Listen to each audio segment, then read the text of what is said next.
Welcome back to another episode of the Marketing Quacks podcast. I'm your host, Ryan Dozer, and if you're new to the show, the mission here is to expose the quacks in the marketing industry while featuring some great marketers and entrepreneurs along the way. So in this episode, I'm excited to welcome our guest, Sam Tomlinson. Sam is an executive vice president at Warschawski and an expert in all things PPC and paid media. Sam, thanks so much for joining the show. Thanks for having me, Ryan. Really appreciate it. Yeah, absolutely. So for full transparency, before we dive in here, I actually connected with Sam about 5 years ago at PPC HeroConf in Philadelphia, back when I was still roaming around in the corporate world. So I believe you spoke for that conference several times, and I've seen your name labeled in all these like top 50 PPC influencers and things of that nature.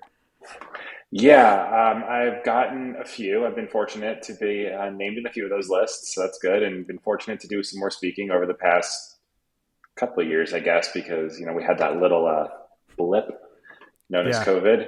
Absolutely. So let's dive in and just kind of give people who you are and what you do. Sure. So Sam Tomlinson, I am executive vice president at Warschawski. So we're a boutique digital communications agency. We are rapidly growing, which is kind of nice. So we are now 4 offices, about 40 people. Big difference from when we met back in 2018, 2019. So I oversee our search, analytics, data science, web development, email and retention. So a little bit more than half the agency.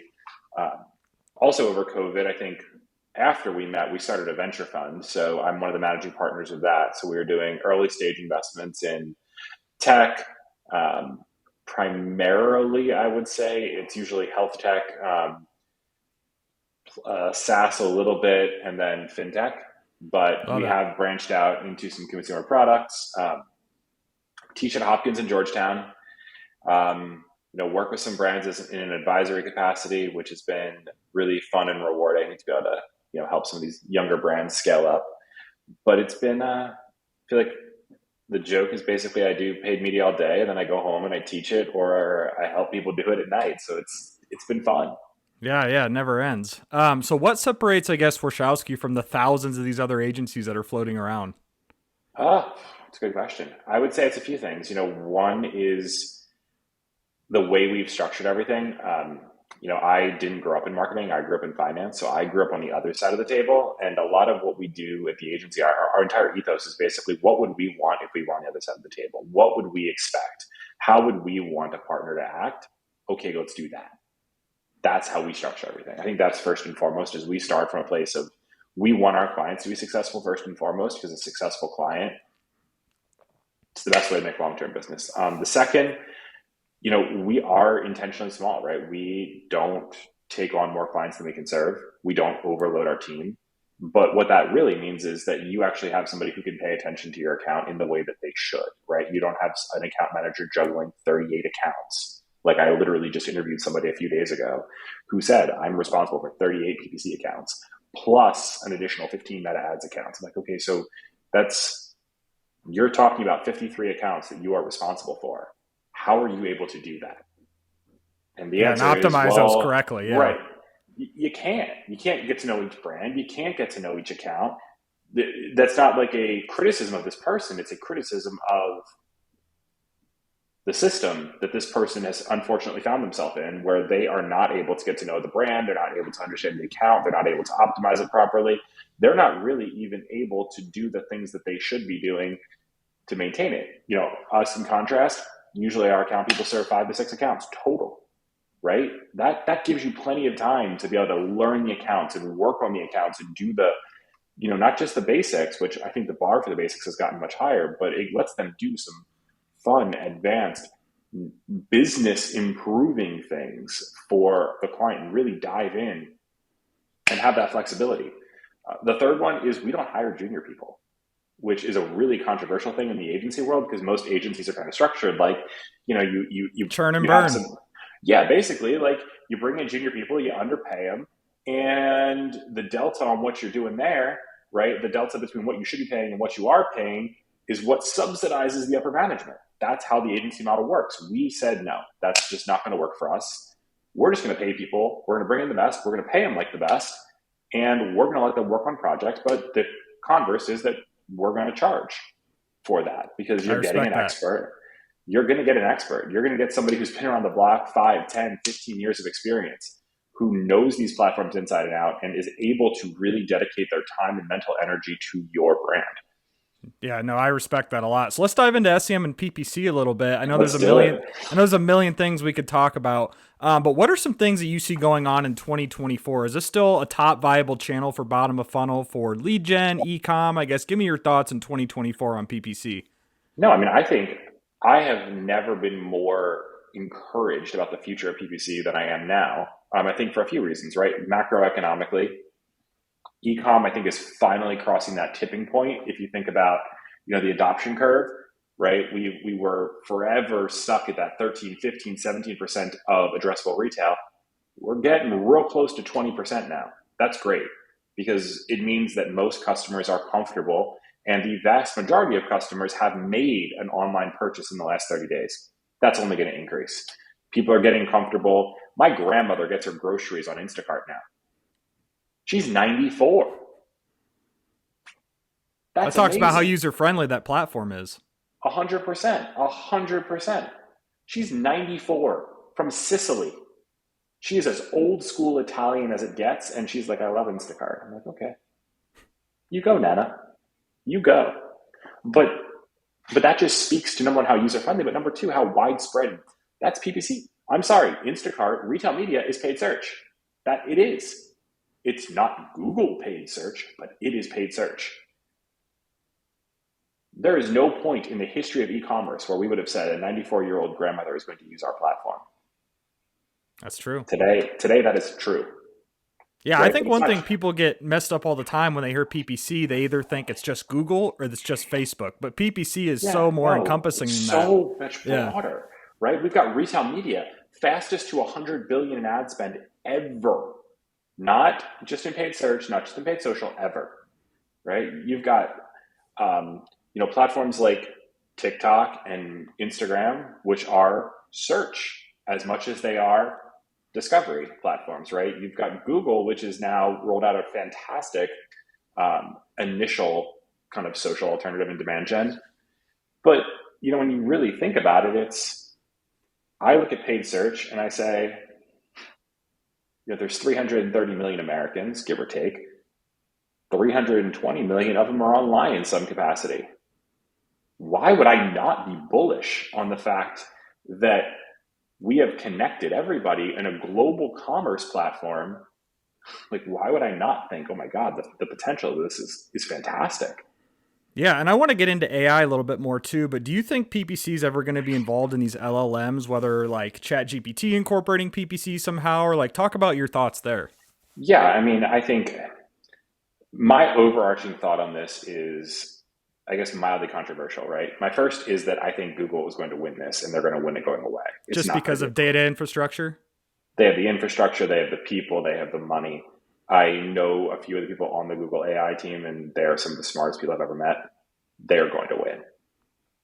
It would be great. A lot of things we talk about LLMs, right? We talk about how it'd be so great if they were accurate and they didn't hallucinate, and maybe they had a robust, say, entity graph that they could refer to when they're generating these responses to anchor them in reality. And it's almost like you look around and you're like, oh, well, it would be great if a company had spent the last decade building that.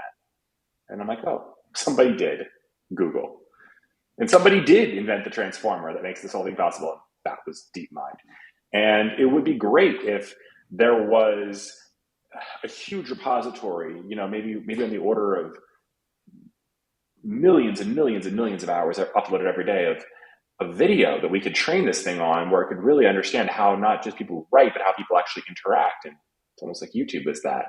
And, you go down the list and you're like, holy shit. Like, yeah, Google's got the advantages there. Like, yes, OpenAI was first. Hat tip to Sam Altman, he was first. But there's 3 ways to win. What about Microsoft, though? I mean, Microsoft is living proof that you can be a phenomenal company and always come in second. They are the Buffalo Bills of companies. Yeah, Bing ads. Good artists steal, great artists create. I mean, if there was ever a company that embodied the Buffalo Bills, it's Microsoft. They never win. Like, they haven't won since Office. That's true. Copilot's respectable, I think, but they're definitely on the up and up with AI. I'll give them that. I mean, Copilot's respectable, but if you play with Gemini 1.5, it's better. Just straight up better, Yeah. faster, more comprehensive, doesn't get lazy, actually can pull like really sophisticated segmentation and really, really smart, just really smart use cases in terms of, you feed it an automated marketing mix model and it can calibrate the thing pretty quickly. It's really remarkable what Google has pulled off with Gemini 1.5. I actually prefer GPT-4, but I won't go down the rabbit Oh, hole it's fine. of language models. Yeah, and I'm excited for 4.5 or 5 when that's going to be rolled out at some point. But on the topic of AI, how are you leveraging this in PPC? Is it ad copy? Is it ideation? Talk about how you're leveraging AI in your PPC Yeah. efforts. So I mean, my thesis to date has basically been I think humans are phenomenal at copy. So I don't use it for copy generation. I think great copy comes from a person and an emotion and an understanding and empathy. I don't think it comes from a probabilistic model. Not even for ideation? You haven't dabbled in it? Not, I mean, we've dabbled in it. I just haven't gotten anything where I'm like, oh, that's good. Right. So at some point, you're like, why am I going to spend the time? Like, what I have found it useful for instance, let me give you, I got a PubCon talk coming up on this, so I can't give everything away, but like we have a client that's got like huge numbers of search terms, right? Like we're talking like millions of search terms in their report. Dump that into, I mean, it really is, but we'll call it whatever, right? You dump it in there and you're like, okay, here's the business, here's the website.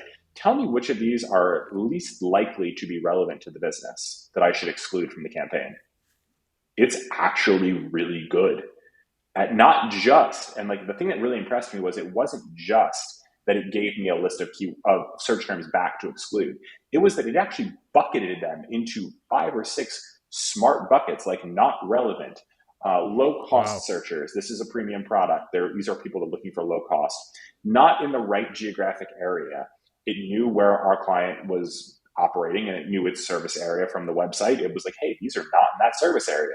You should probably exclude those. It knew people that had a different intention. So this was a series of apartment complexes. There were people that were searching for, homes to buy or condos. And he was like, these are people that are probably not looking to rent. They're looking to buy.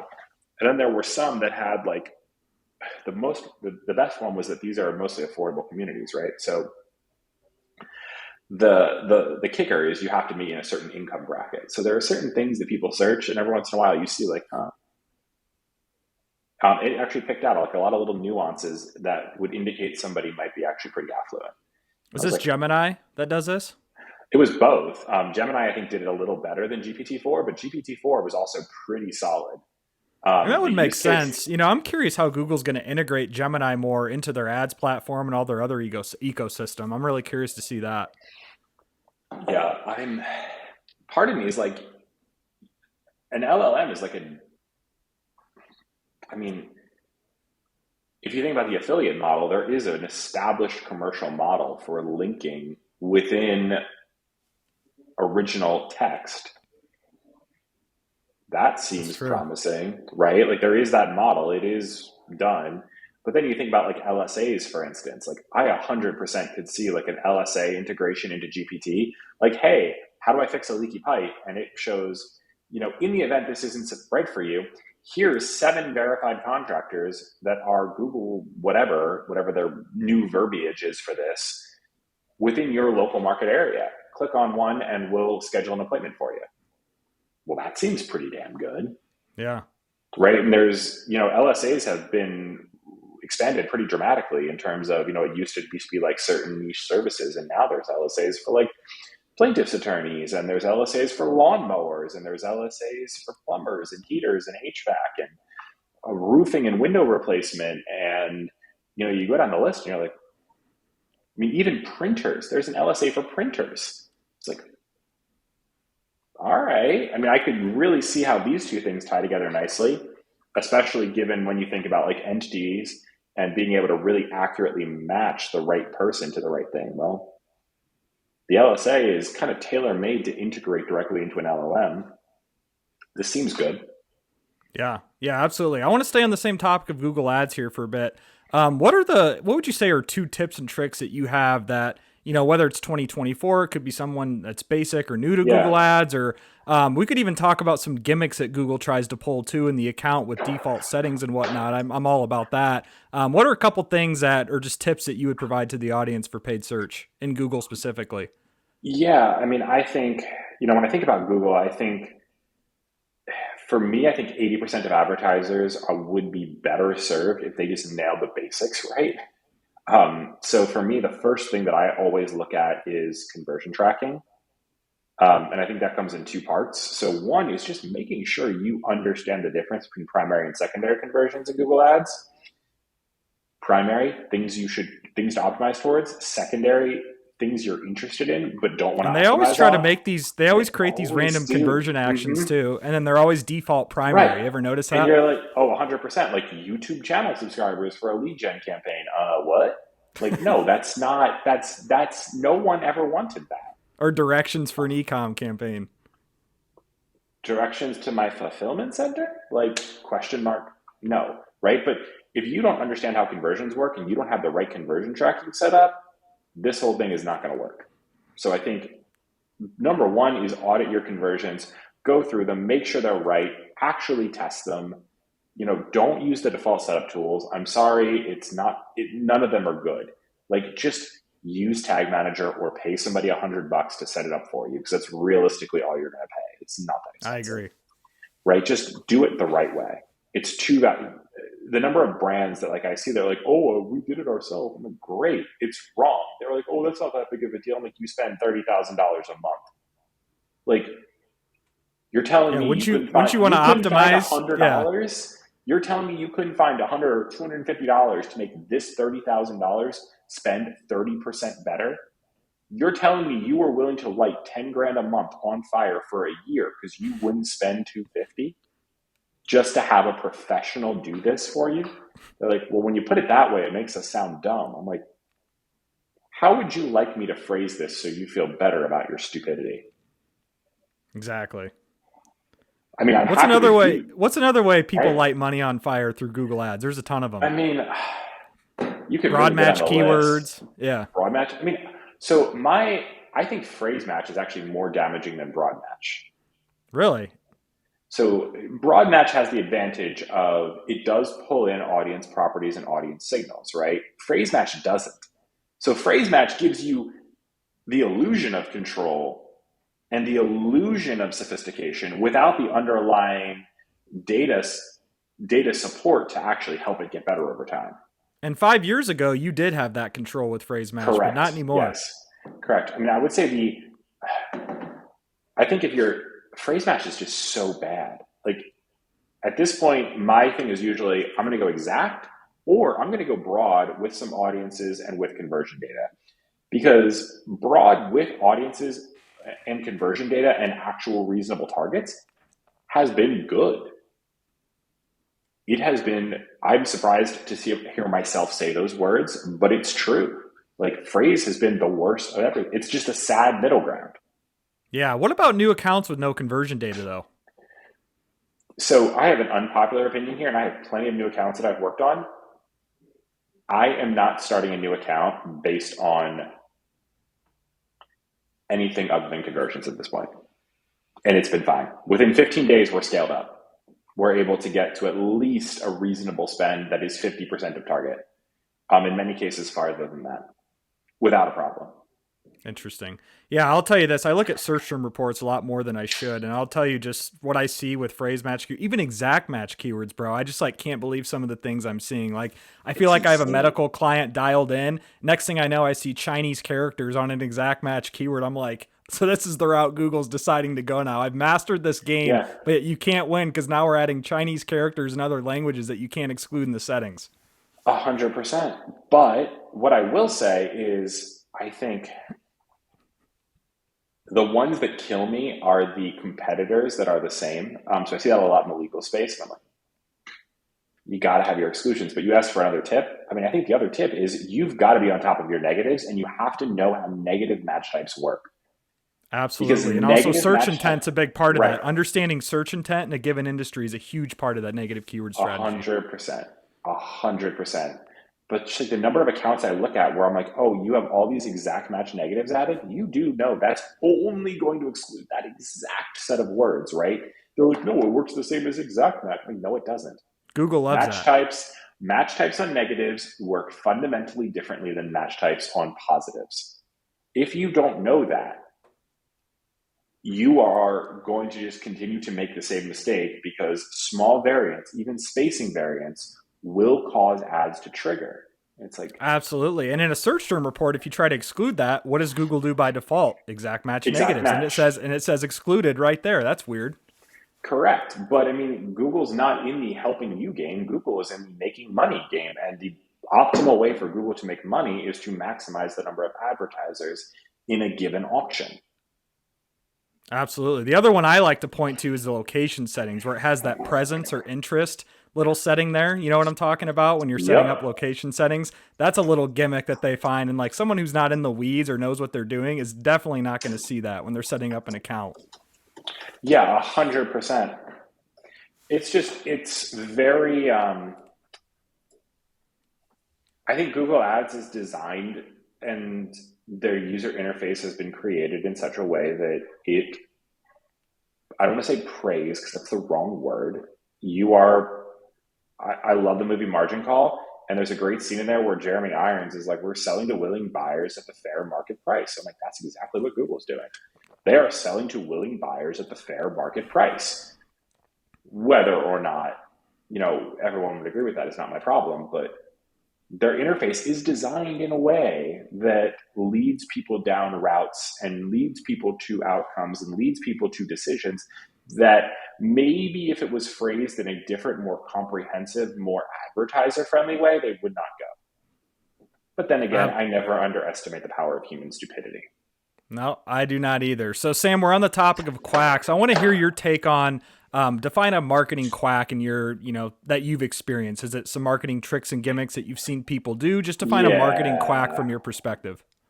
So, I mean, for me, these are always the things that I'm like, you mentioned those thousands of agencies at the very beginning of this little podcast, and the quacks to me are the things that those like other thousands do that I know are downright either useless or shitty, but they sell clients on them and clients buy it. And I'm like, you are lying. You are either intentionally deceptive or intentionally ignorant. You don't know Neither what you is don't know. acceptable. But at some point, you are saying stuff that is just technically not possible within the platform. And you're using it to sell people. And you're using it to take advantage of people who are trusting your expertise. And you deserve to burn for it. And I'm here with a blowtorch. I've had several stories, but I won't name we can talk offline about this Oh, we agency. can talk about certain Yeah. agencies. Yeah, I But won't, for defamation oh purposes, I no, won't say any no, we're names. not Yeah. saying any. No, I mean, they know who they are, Yeah.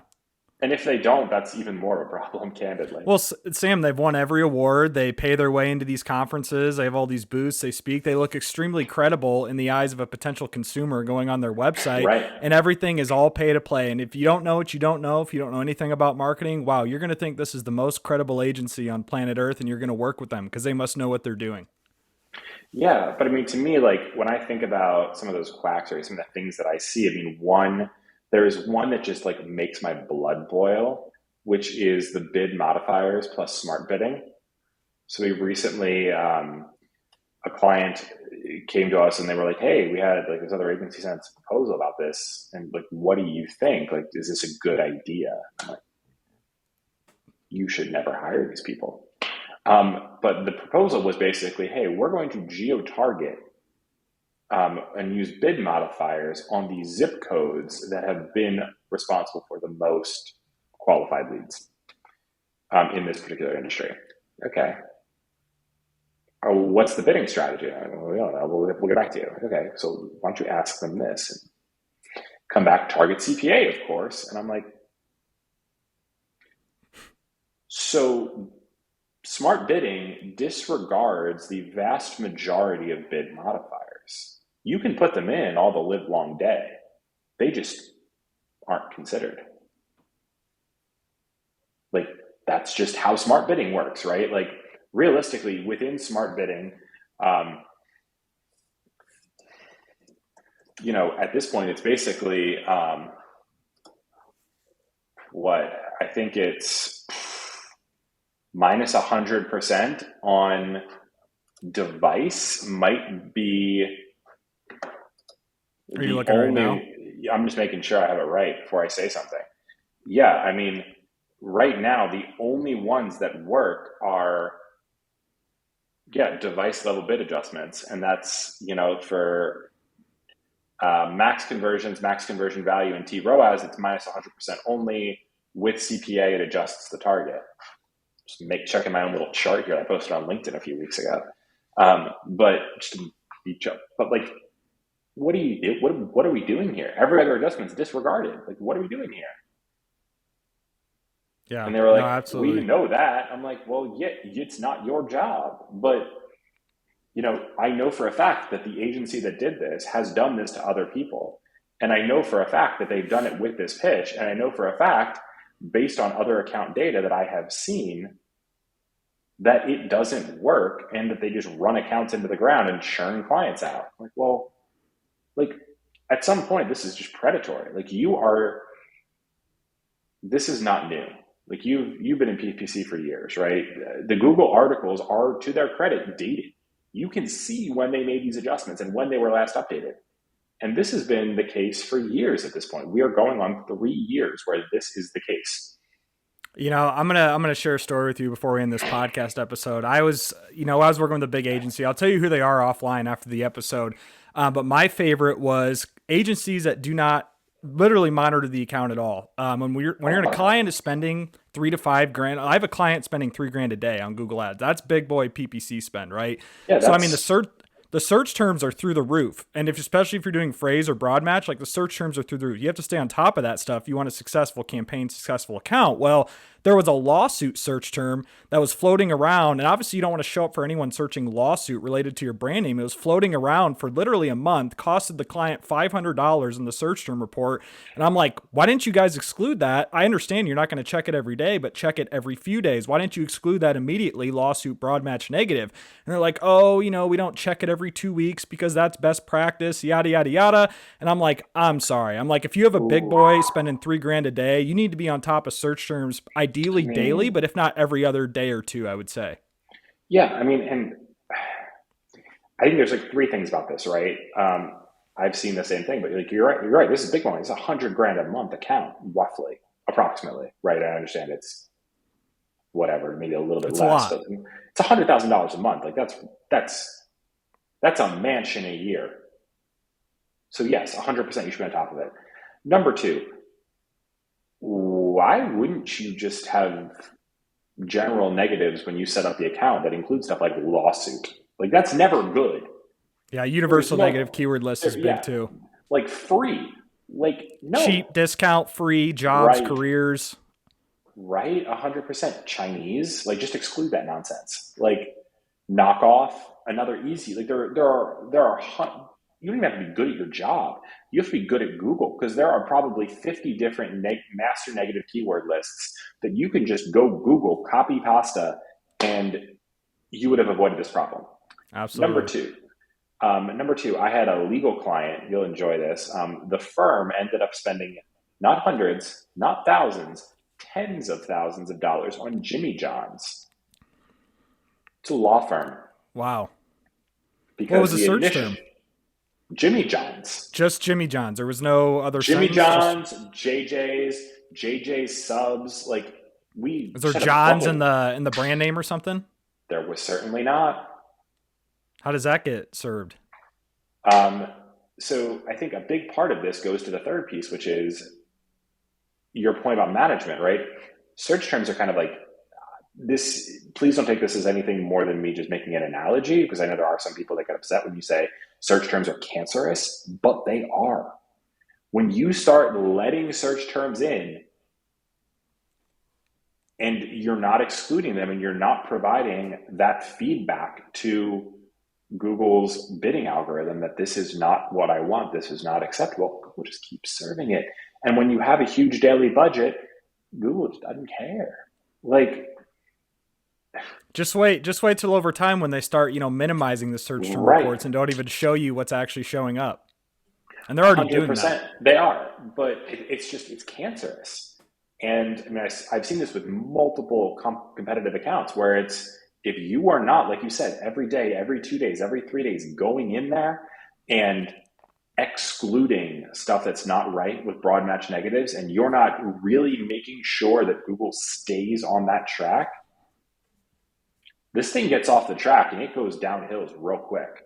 That's one of my biggest sticklers as a paid search marketer or whatever, is just staying on top of the search terms, staying on top of the negative keywords. I feel like that's such 100%. excluded that most people don't even think about it. They're more worried about the bidding strategy and trying to get sophisticated with bidding. I'm like, stop. I'm like, this is not as important as what is Google serving? What do we need to exclude? And let's move forward.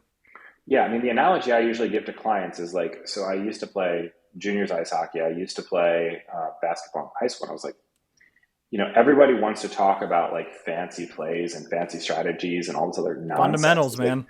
But I'm like, you know what wins? You know what we did at practice for those elite teams? The fundamentals. That's all we practiced. We didn't practice the Michigan.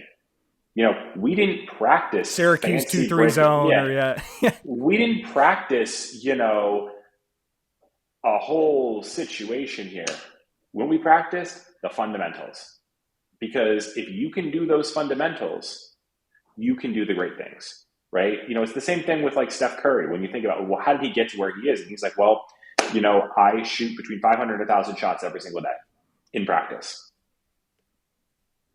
Absolutely. It all translates. He's not doing crazy, right? He's not practicing the spin, fall away, jumper, right? What he's practicing are just fundamentals, getting my shot right, getting the mechanics right, understanding, building my endurance, building my strength, building my coordination, those boring fundamentals. And those things are what allow him to do the incredible, awesome, fantastic things that you see.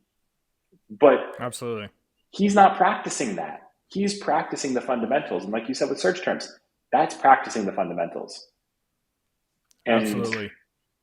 I mean, it's just really simple. Like practicing those fundamentals and getting great at those fundamentals compounds. Yeah, people love shiny object syndrome, though. They love to just go past those fundamentals and move on to the next shiny thing. But there's like this allure, and like some of these quack agencies use it to sell. They're like, we're going to do this fancy bidding strategy. I'm like, great, you're not ready for it. Yeah, absolutely. We're going to bid on qualified leads. Okay, but you haven't invested in a CRM. You have no passback capabilities. You haven't trained your sales team on how to actually use this thing. And oh, by the way, you sell stuff. You don't do leads. So what was the point of any of this? Right? Yeah, I had one big agency, Sam, and this is the last story that I'll provide in this podcast, but they were talking about how they had no leads for like 15, 30 days. And I'm like, okay, whatever. Like, that's fine. It's not guaranteed. Let's make adjustments, landing page copy, move on, right? As you would do as a good marketer. Well, their whole thing was, well, we might have to add on a reporting add-on or might have to add on a development add-on so we can contact I'm like, you haven't provided any value for 30 days, and yet you're telling this client that they have to buy an additional development add-on because you suck. That's literally what you're telling them. I couldn't believe it when I hear stuff like that. What? Like, the issue that I have with all of this, though, is it just makes I firmly believe that 90% of people in the paid media space are genuinely good, want to help their clients, want to do good. I genuinely believe that the vast majority of people in this industry want to and genuinely try to do good. Whether or not they succeed, they don't have the right mentors. Succeed is not right. But when you do shitty stuff like this, when you take advantage of clients, when you lie to clients, when you say things that just are not technically possible, and you deceive, you are hurting that 90% that is trying to be good. These account managers are slick, bro. Some of these account managers. Oh, they are. I've met some of them. I've been on calls with some of them. I'm like, when you do that, all you're doing is hurting the other people that are in this industry and are trying to help and are trying to do that. And you're making their life harder. For sure. So what? You can make an extra $3,000 a month off of this? Like, come on. That the man gets and you don't? Yeah, 100%. I mean, or even like some of these freelancers that do this stuff. Like I've met freelancers who are like, "What are you doing?" And they're like, "Well, like, I manage 32 accounts." I'm like, what? I just don't have it in me. I have a soul, man. I don't have it in me to do I stuff don't like have it that. in me. I'm like, I just Yeah. can't. Like, Perfect. Well, sure. let's end there, Sam. What's a final note that you have for anyone listening, just on PPC marketing advice in general? If you can provide one last final note here. I mean, I really truly believe that the biggest advantage you can get in the next, like, say, 18 months is actually getting your data house in order. So, whether that is if you're an e-com brand, making sure you have your cost of goods sold, cost of delivery appended into your product feed so you can bid on actual contribution dollars, whether it's a lead score, you're a lead generation business, making sure you have a connection to a CRM or a CDP and you have it updated and synced so you can bid on qualified leads. But the brands that are really winning are the ones that can bid on the thing that they want. Get as close to people and profit as you possibly can. Absolutely. That's great advice. Where can people find you online? I know you have that newsletter you're doing. Talk about I that a little bit. do. Yeah, so I have a newsletter. We're at a year now, which is kind of crazy to believe that I started this thing a year ago. It's called The Digital Download. It's samtomlinson.me/newsletter. But comes out every Sunday, covers topics in paid media, marketing strategy. We get into business stuff, we get into finance stuff a little bit, but I try to make it valuable. Exposing the Um, quacks. a little bit here and there, right? But there's that. On Twitter, Digital Sam I am. LinkedIn, same thing. Our team is trying to put me on Instagram, so we're going to see how that little experiment goes. But I try to stay active. I'm in the PPC chat group pretty frequently. If you're in Foxwell Founders, I'm there. I'm one of their experts in that group, so I try to stick Love it. around. I love it. Yeah, if you're follow Sam on LinkedIn if you're looking for good PPC content. Appreciate the stuff you put out there. It's very valuable. Thanks, appreciate it. Yes. So I'll end on that note. Thanks again for everyone listening to this episode of the Marketing Quacks podcast. And Sam, thank you so much again for joining the show. Of course, happy to be here.